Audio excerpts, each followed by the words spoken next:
If you are listening to this tonight, there is probably something you have been trying very hard not to admit. Something in your life is no longer working. And perhaps the most frightening part is that you already know it. You feel it in those strange moments when everything becomes quiet. Late at night, driving alone, standing in the shower, lying beside someone you love and somehow feeling completely alone. There is a thought that appears in those moments, but you push it away. You distract yourself. You tell yourself you are tired, that you're stressed, that everyone feels like this sometimes. And maybe they do. But the thought keeps returning. I cannot spend the rest of my life like this. Perhaps you don't know exactly what this is. Maybe it is your work. Maybe it is a relationship that has slowly become something you barely recognize.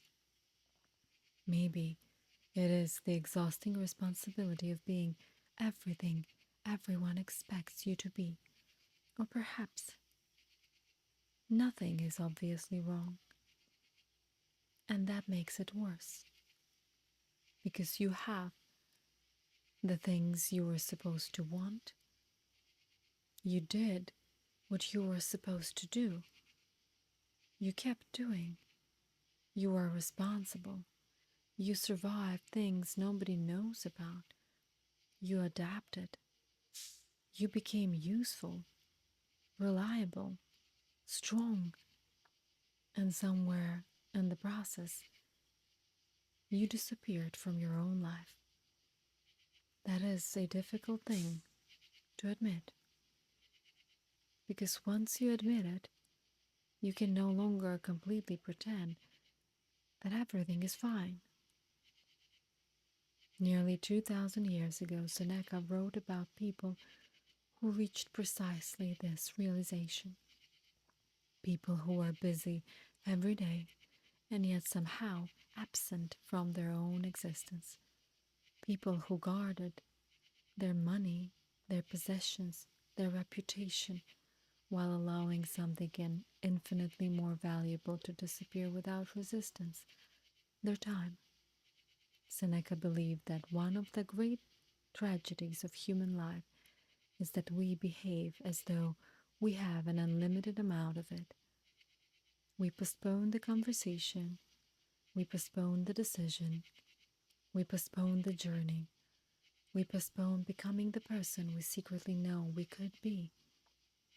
Not today, maybe next year, when things calm down, when there is more money, when the children are older, when someone finally understands us, when we're less afraid, when we feel ready, and slowly, quietly, almost invisibly, later becomes a lifetime.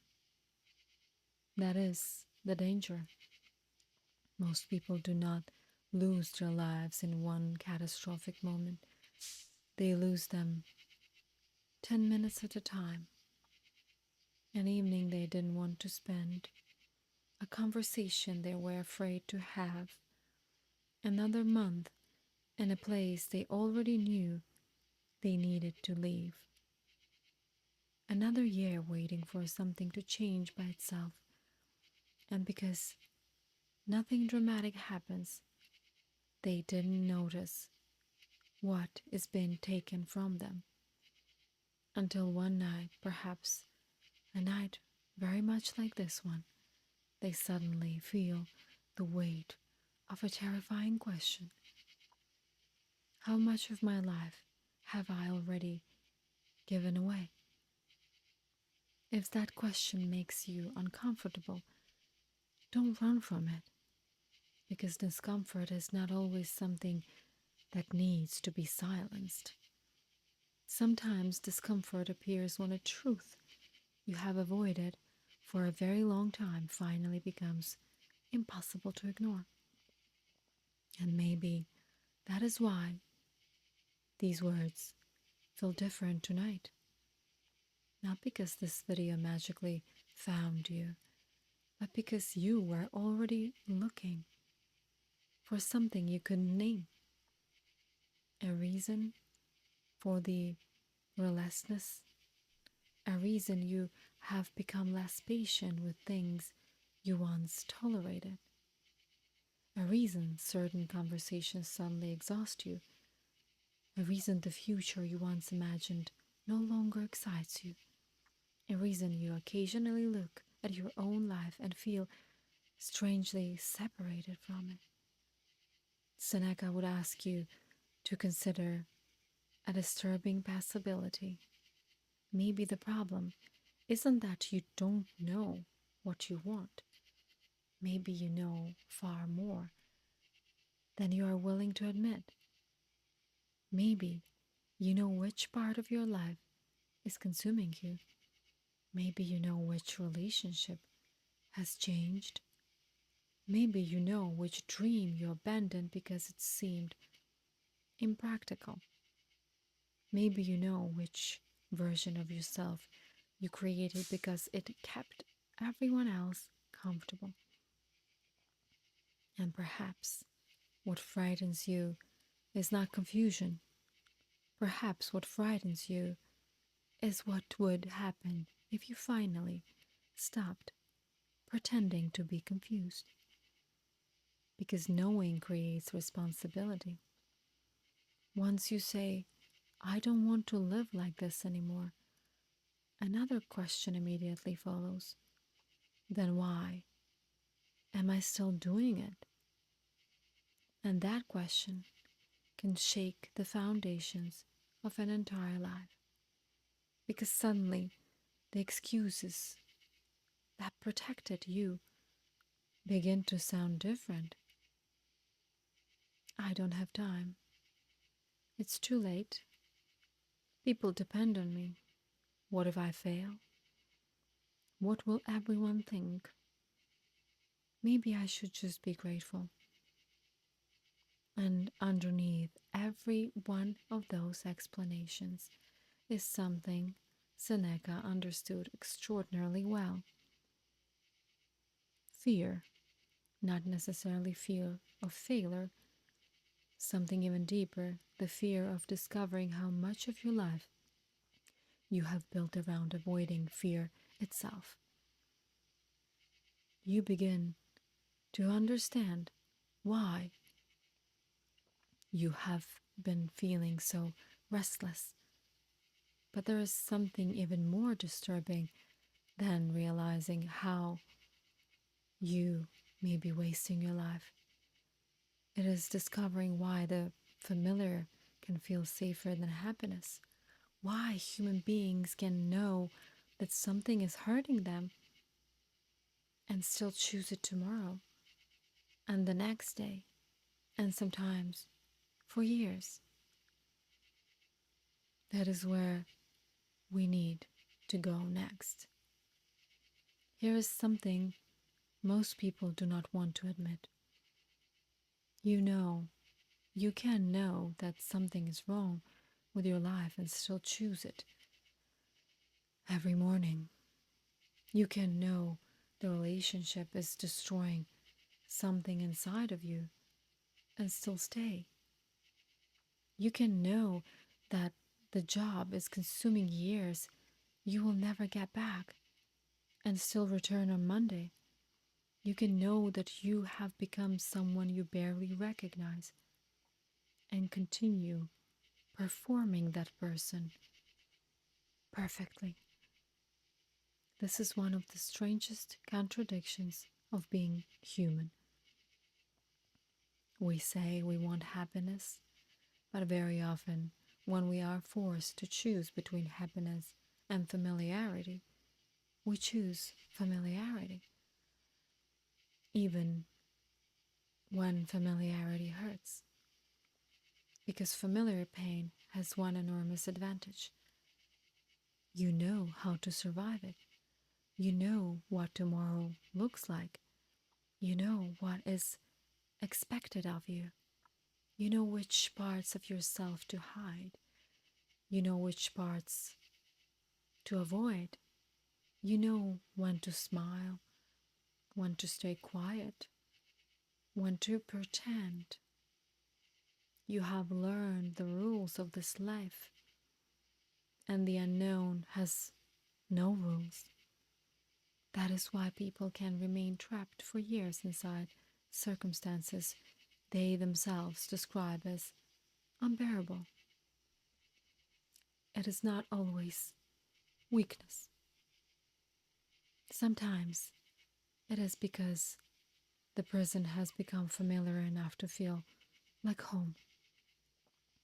And this is where Seneca becomes uncomfortable, because the Stoics understood that human beings suffer enormously from things that have not happened. We imagine the consequences of change before change even arrives. What if I leave and regret it? What if I start and fail? What if I lose everything? What if they hate me? What if I'm alone? What if I discover that I wasn't capable after all? And suddenly the life that was suffocating you 5 minutes ago begins to feel strangely safe. Not good, but safe. There is a difference. And fear is extraordinarily good at making us confuse the two. It will tell you, wait, not yet. Think about it a little longer. Get through this month. Get through this year. Wait until things settle down. Wait until you're certain. Wait until you aren't afraid. But there is a problem. You may never stop being afraid. The perfect moment may never arrive. There may never be a morning when you wake up completely certain of what you should do with the rest of your life. And while you are waiting for certainty, time continues. This was one of Seneca's great warnings. We behave as though time is something we can save for later, but you cannot store a Tuesday. You cannot put this year in a drawer and come back for it when you finally feel ready to live it. Every day you postpone your life, you spend it. It doesn't mean every day needs to be extraordinary. It doesn't mean you should chase pleasure or abandon responsibility. It means something much simpler. You need to become very careful about what you are sacrificing your limited days for. Because some sacrifices are worth making for someone you love, for a child, for something meaningful you are building, for a difficult season that leads somewhere.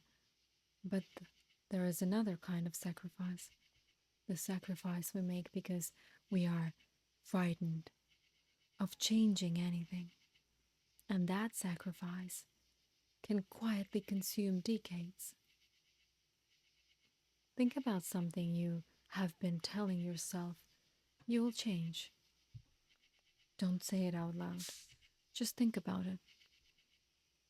You probably already know what it is. Maybe you have known for months, maybe even years. Now ask yourself something harder. What exactly are you waiting for? Permission? Certainty? Someone else to change first? someone to tell you that your decision is reasonable, a guarantee that you will not regret it. Because if that is what you are waiting for, you may be waiting for something life never promised to give you. And there is another trap here, a much more subtle one. Sometimes we do not postpone our lives because we are afraid of losing what we have. Sometimes we are afraid of discovering who we would be without it, without that relationship, without that title, without being needed, without being the responsible one, without being the successful one, without being the person everyone expects us to be. Who are you when nobody needs you to perform? That question can be terrifying because after years of adapting yourself to the world around you, you may discover that you know exactly what everyone else needs from you, but you no longer know what you need. And so you stay busy because busyness protects you from the question. There is always something to do, something to clean, something to answer, something to watch, something to scroll, someone who needs something. And as long as there is noise, you never have to hear yourself clearly again. Perhaps that is why these thoughts come at night, because eventually the world becomes quiet. The messages stop, the responsibilities pause, the performance ends, and for a few minutes there is nobody left to convince except you. That is when the questions return. Is this really my life? Did I choose this? And if I didn't, when did I stop choosing? There may not have been one moment. That's what makes it so difficult. Maybe it happened slowly. One compromise, then another. One dream postponed, one boundary ignored, one decision made because it was easier. 1 year spent waiting until eventually you looked around and realized that you had become extremely good at living a life you never consciously designed. But here is where something changes, because the moment you can see the pattern, you are no longer completely trapped inside of it. You can question it, and that is frightening, but it is also the beginning of freedom. Not the freedom to do whatever you want, but the freedom to finally ask, what deserves the time I have left? And I want you to notice the wording. Not how much time do I have left? None of us knows. The question is, whatever time I have, what deserves it? Your fear? Your resentment? Someone else's expectations? The endless attempt to prove yourself to people who may never be satisfied? The version of you that everyone likes? But you can barely stand being anymore, because sooner or later every person encounters a brutal truth. There are things you can recover. Money can return, status can return, possessions can be replaced, relationships can sometimes be repaired, careers can be rebuilt, but there is one thing Life never returns. The years you spent afraid to live it. And if something inside you reacted to that sentence, pay attention, because now we have reached the point where this stops being merely philosophical. You can recognize the trap. You can understand the fear. You can even know exactly what you have been postponing, but none of that changes your life. Knowing is not the same as choosing, and eventually there comes a moment when you have to decide whether this realization becomes another thought you had late at night or the beginning of something different.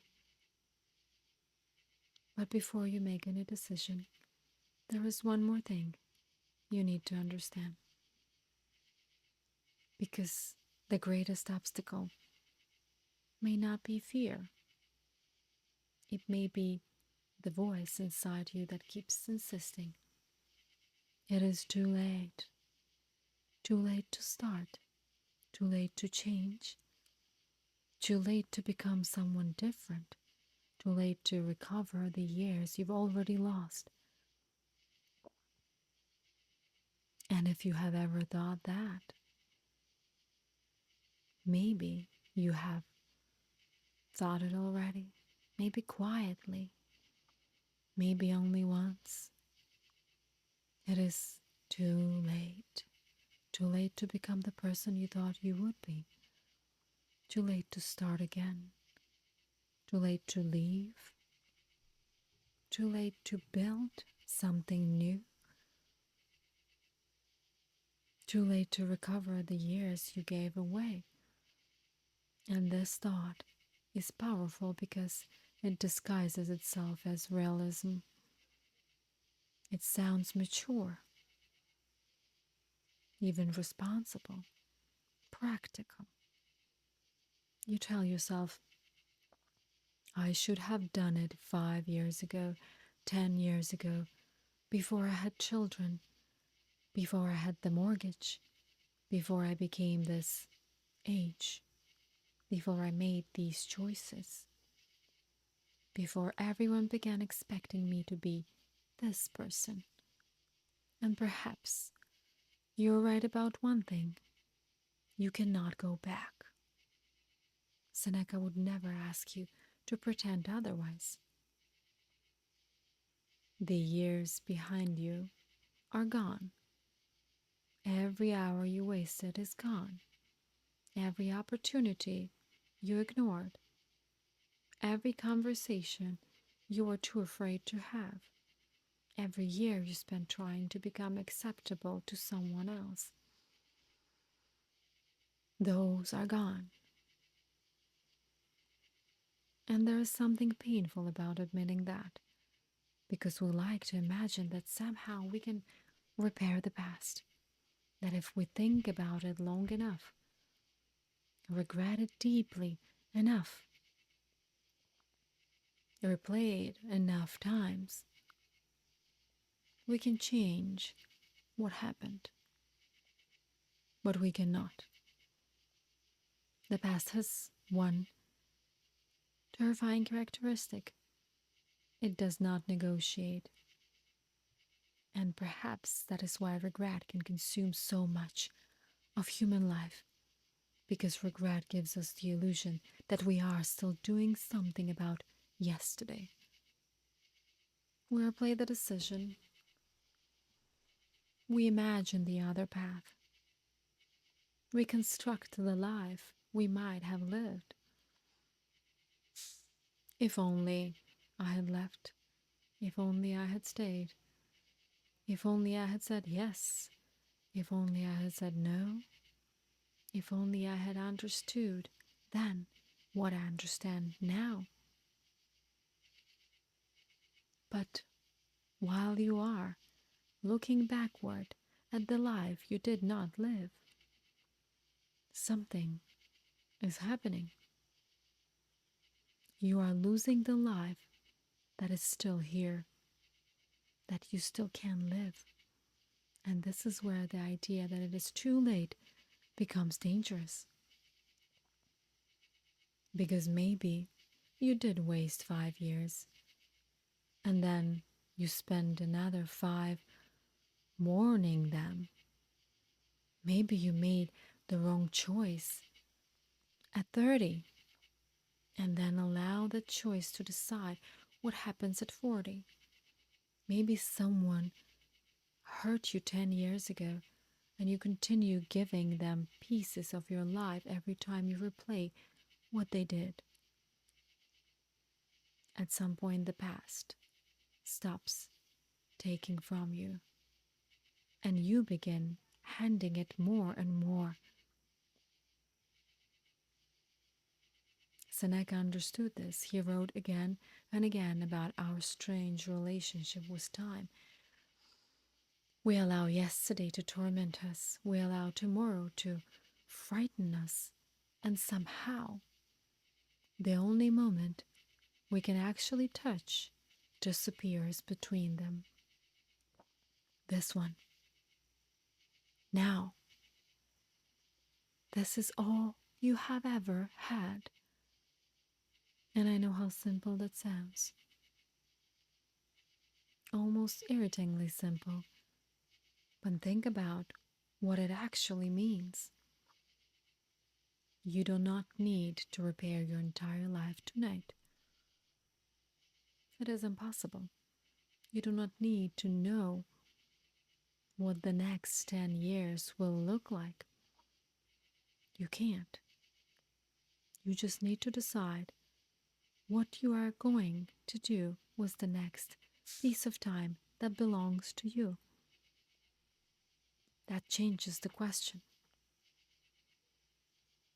Instead of asking, why didn't I do this sooner? Ask, how much longer am I willing to wait until I do it? Instead of, why did I allow this? Ask, what am I allowing now? Instead of, who could I have been? Ask, who am I still capable of becoming?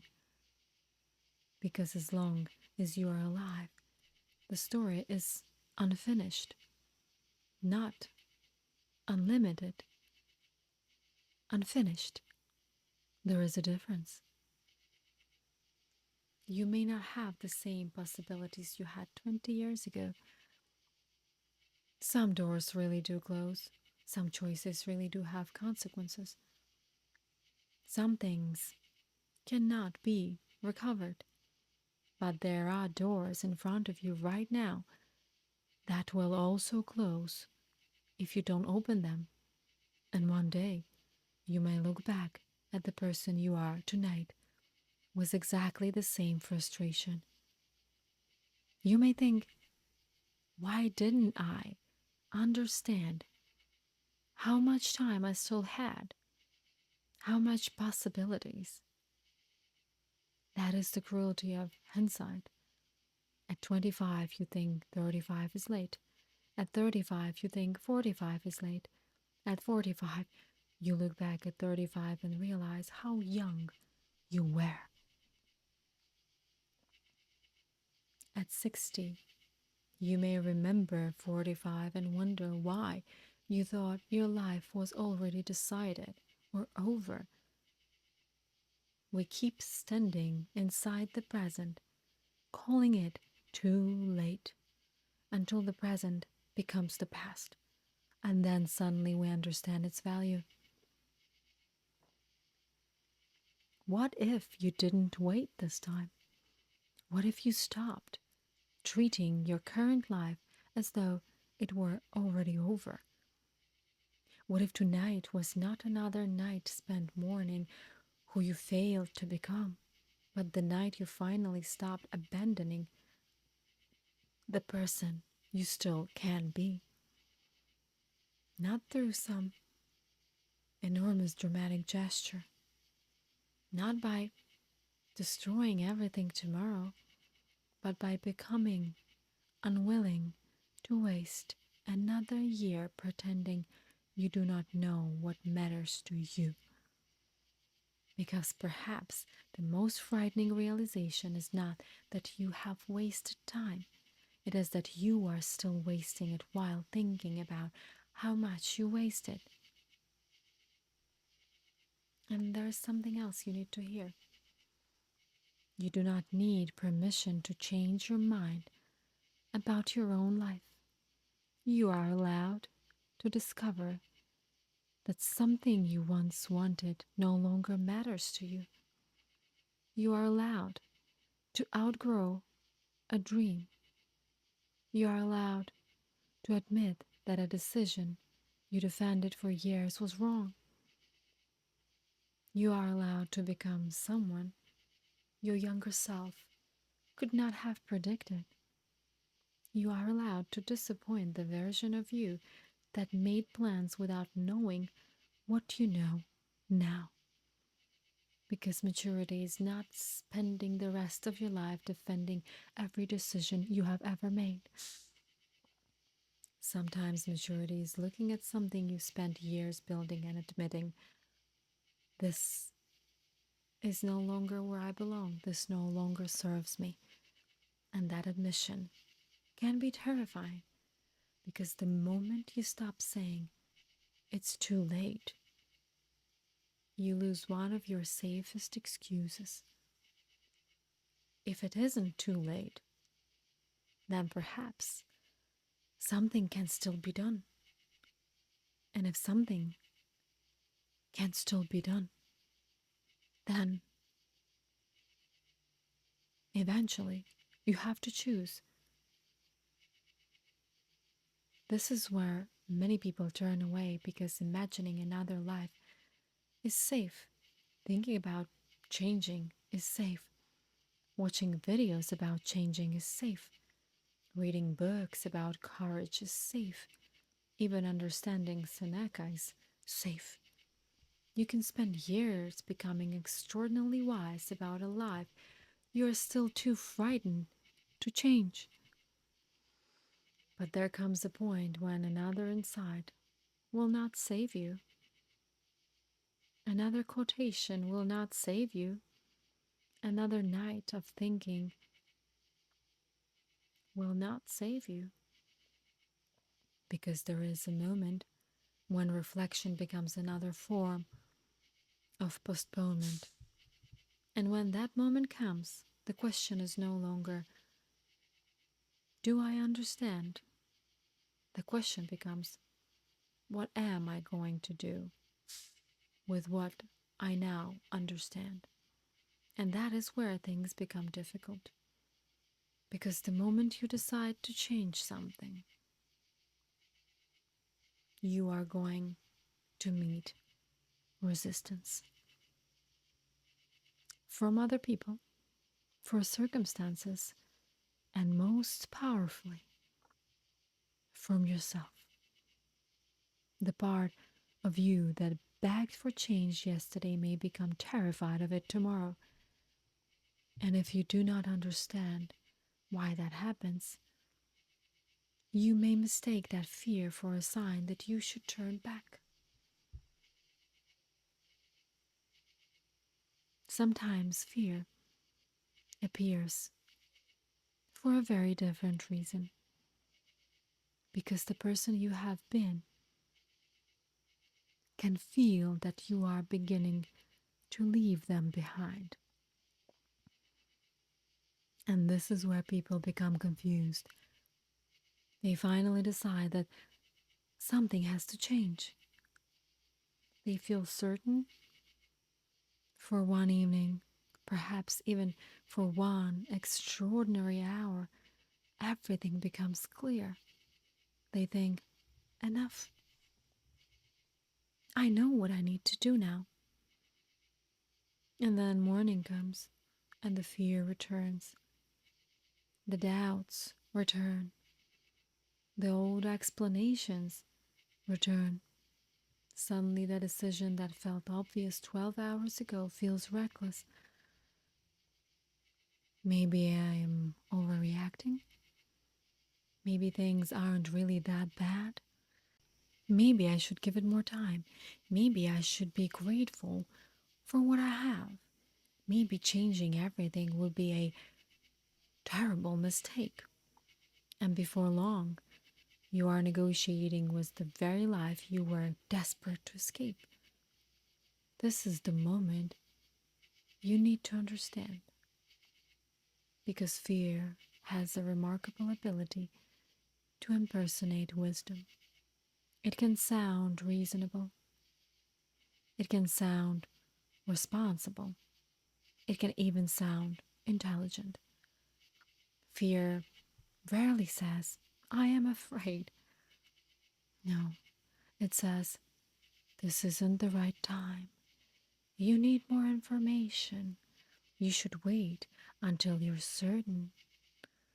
Think about what could go wrong. Think about everyone who might be affected. Think about everything you could lose. And some of those concerns may be legitimate. Change has consequences. Decisions have consequences. You should think. You should be careful. But there is a difference between careful consideration and using consideration to avoid ever choosing. At some point, you have gathered enough information. At some point, you have thought enough. At some point, another month of thinking will not reveal anything new. It will simply become another month, and then another, and another, wasted. This is why Seneca's philosophy can feel almost brutal. It constantly brings us back to what is actually ours. And it's not tomorrow, not the outcome, not whether other people approve, not whether everything works exactly as we hope. What belongs to you is what you do with the moment in front of you. Now, this is where your power begins and where your excuses end. You cannot control whether someone understands your decision. You can control whether fear of their reaction controls your life. You cannot guarantee that a new path will succeed. You can decide whether the possibility of failure is enough to keep you permanently somewhere you already know you don't belong. You cannot control how much time you have, but you can stop behaving as though you have an endless supply.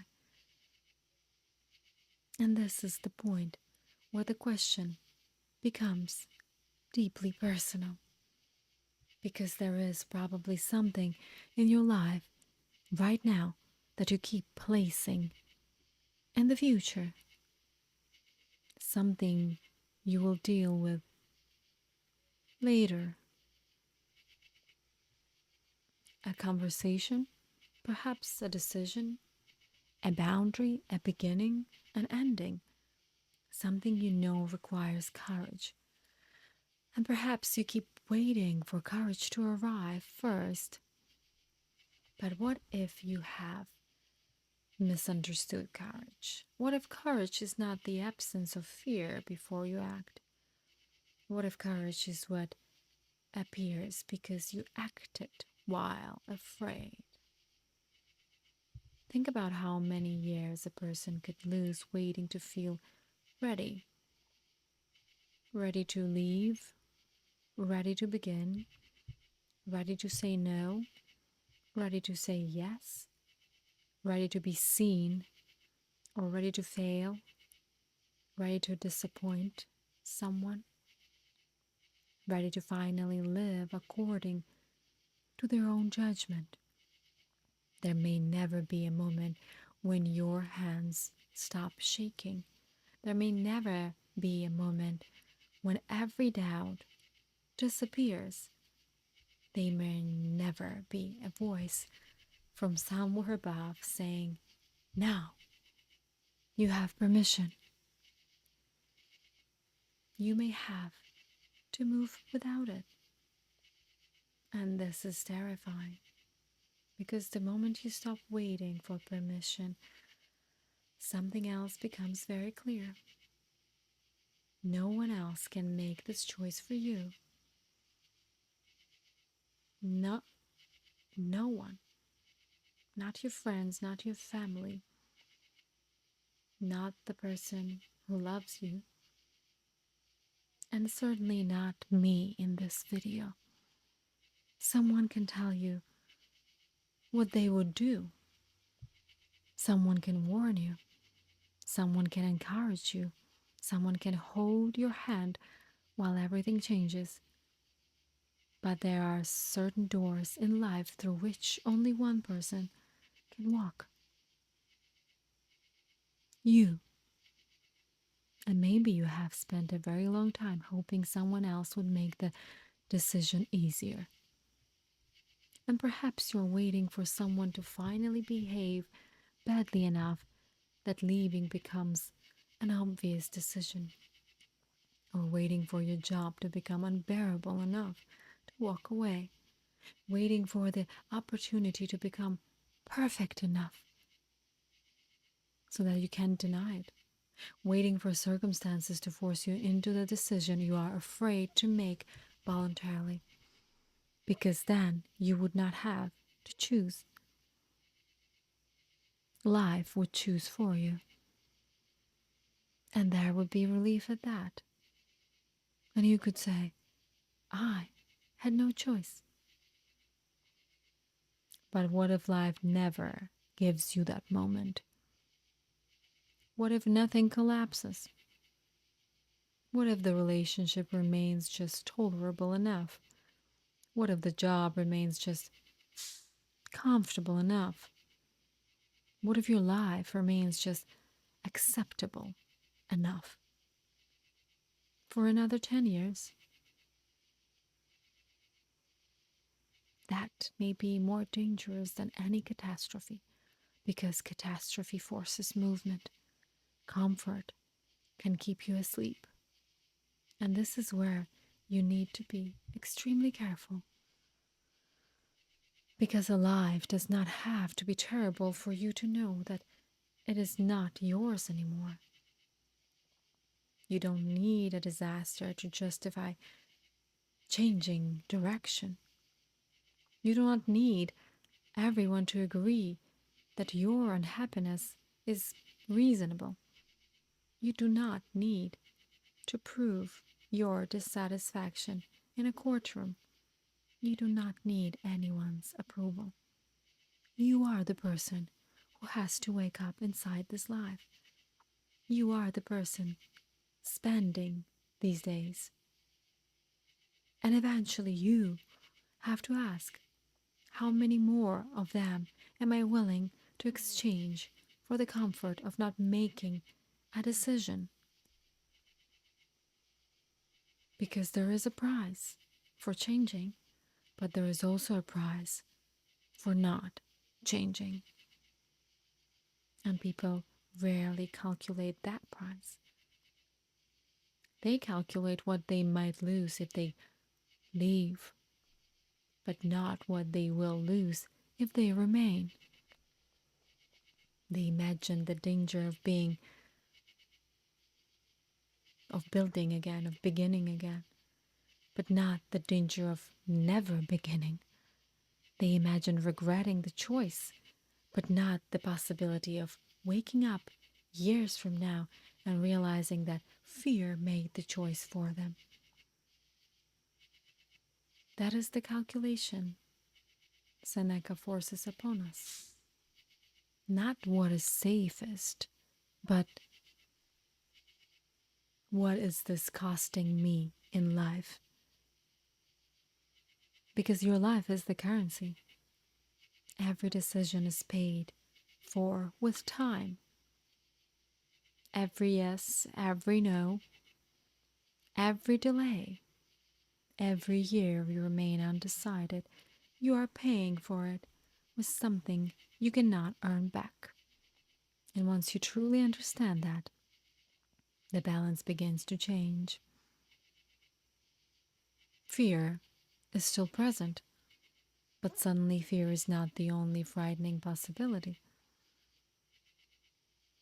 Staying becomes frightening too. Another year becomes frightening. Another 5 years, another decade, and eventually you reach a strange threshold.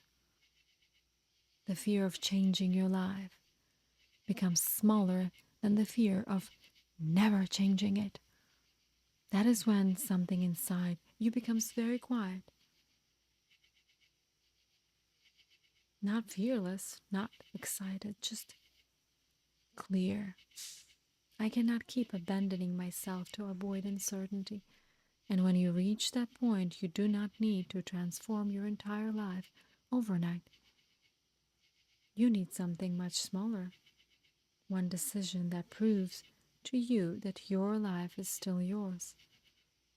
One honest conversation, one boundary, one application, one phone call, 1 hour returned to something you abandoned. One small refusal to continue living entirely by habit, because the first act of change does something important. It breaks the spell. It shows you that the structure you thought was permanent can move. And once something moves even slightly, another possibility appears. Maybe you are not trapped at all. Maybe you have been afraid. And those are not the same thing. And if you can admit that, then there is one final question you have to face. Perhaps the most important one of all. If your life truly belongs to you, what are you going to do with the time that remains? If your life truly belongs to you, what are you going to do with the time that remains? Not someday, not when everything becomes easier, not when everyone finally understands, not when fear disappears. What are you going to do now? Because this is where everything Seneca tried to teach becomes painfully simple. Your life is happening while you are deciding when to begin living it. It is happening tonight. It will happen tomorrow morning. It will happen during the ordinary Wednesday you barely notice. It will happen while you are waiting, while you are worrying, while you are preparing, while you are telling yourself that there will be a better moment, and eventually there will be a last ordinary day. You probably will not know that it is the last one. There may be coffee in the morning, messages on your phone, something irritating you, something you were planning to do next week, a conversation you assumed you could have later, a place you thought you would visit someday. Because that is the strange thing about time. We know intellectually that it is limited, but emotionally, we live as though we have been promised more. When we need to break that illusion, not so that we would become frightened of death, but so that we would become frightened of something else. Never really living. Imagine reaching the end and discovering that most of your decisions were made by fear, that you stayed quiet because speaking was uncomfortable, that you stayed somewhere because leaving was uncertain, that you abandoned something you loved because someone might have laughed, and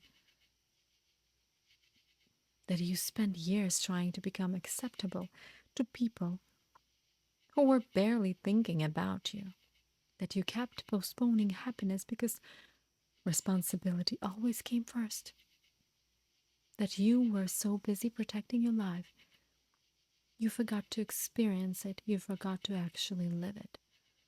That is the tragedy. Not that life ends. That is unavoidable. The tragedy is reaching the end of it and realizing that you were absent for much of the journey. And perhaps something inside you already understands this. Perhaps that is why you are still listening. Maybe you started this video because the title caught your attention. Maybe you were just scrolling. Maybe you couldn't sleep. Maybe you were simply looking for something to occupy your mind. But somewhere along the way, one of these questions became yours.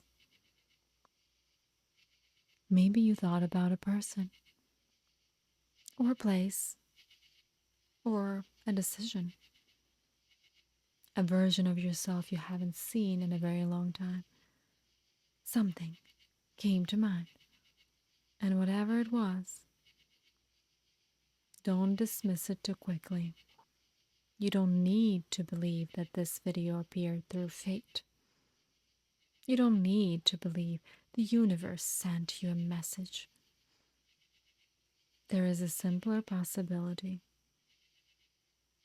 You recognized something because you were finally ready to recognize it, and perhaps you have spent enough time explaining it away. You know what you miss. You know what hurts. You know what you have been tolerating. You know what you keep postponing. You know which conversation needs to happen. You know which part of yourself you have neglected. Maybe you do not know the entire path. Very few people do, but perhaps you know the first step now. And tonight, that is enough. Because you do not need another life. You need to stop abandoning this one. You don't need to become someone else. You need to stop giving away the person you already are. You don't need to recover every year you lost. It's impossible. You need to stop sacrificing the year that is happening now because you are grieving the ones that disappeared. And you do not need to eliminate fear. You need to decide whether fear deserves to make your decisions for you. This is where your responsibility begins, not with some enormous transformation, with one honest act. Maybe tomorrow you will make the call. Maybe you write the first page. Maybe you apply. Maybe you say no. Maybe you finally say yes. Maybe you take 1 hour that you normally surrender to everyone else and return it to yourself. Maybe you simply admit something you have been refusing to admit. I want my life to change. That sentence may seem small. It isn't. Because the moment you say it honestly, you stop pretending that waiting is the same thing as living. Seneca wrote about people thousands of years ago who were doing exactly what we still do today, waiting for life to begin, preparing for future they assumed would arrive, giving their time to things they did not value, living as though death were very distant until suddenly it was not. 2,000 years have passed. The world has changed almost beyond recognition, and human beings are still saying the same word: later, later. Later I will rest, later I will leave, later I will begin, later I will tell them, later I will travel, later I will write, later I will become serious about the thing I love. Later, later, later, I will stop being afraid. Later I will start living differently. Later, later, later. Until eventually, there is no later left. So perhaps tonight you make yourself one promise. Not that you will change everything. Not that tomorrow you will become fearless. Not that you suddenly know exactly what your life should become. But something much simpler. Stop postponing what you already know matters. And if you want to make that promise real, leave yourself a marker. Write your words in the comments. I will not postpone. Not for me. Not for the algorithm. For yourself. Because sometimes putting a decision into words is the first moment when it stops being merely a thought. I will not postpone. Remember those words tomorrow. Remember them the next time fears tells you to wait another year. Remember them when the familiar begins convincing you that familiar means safe. Remember them when you start telling yourself that it's too late. It is too late for yesterday. That's true. But if you are here, if you are listening, if there is still something inside you asking for a different life, then it is not too late for today. And today is the only part of your life that has ever belonged to you. I will not postpone. Now, today. That decision has always been yours. But perhaps tonight you finally stop giving it away. And if you're ready to understand what happens when you stop postponing and actually begin,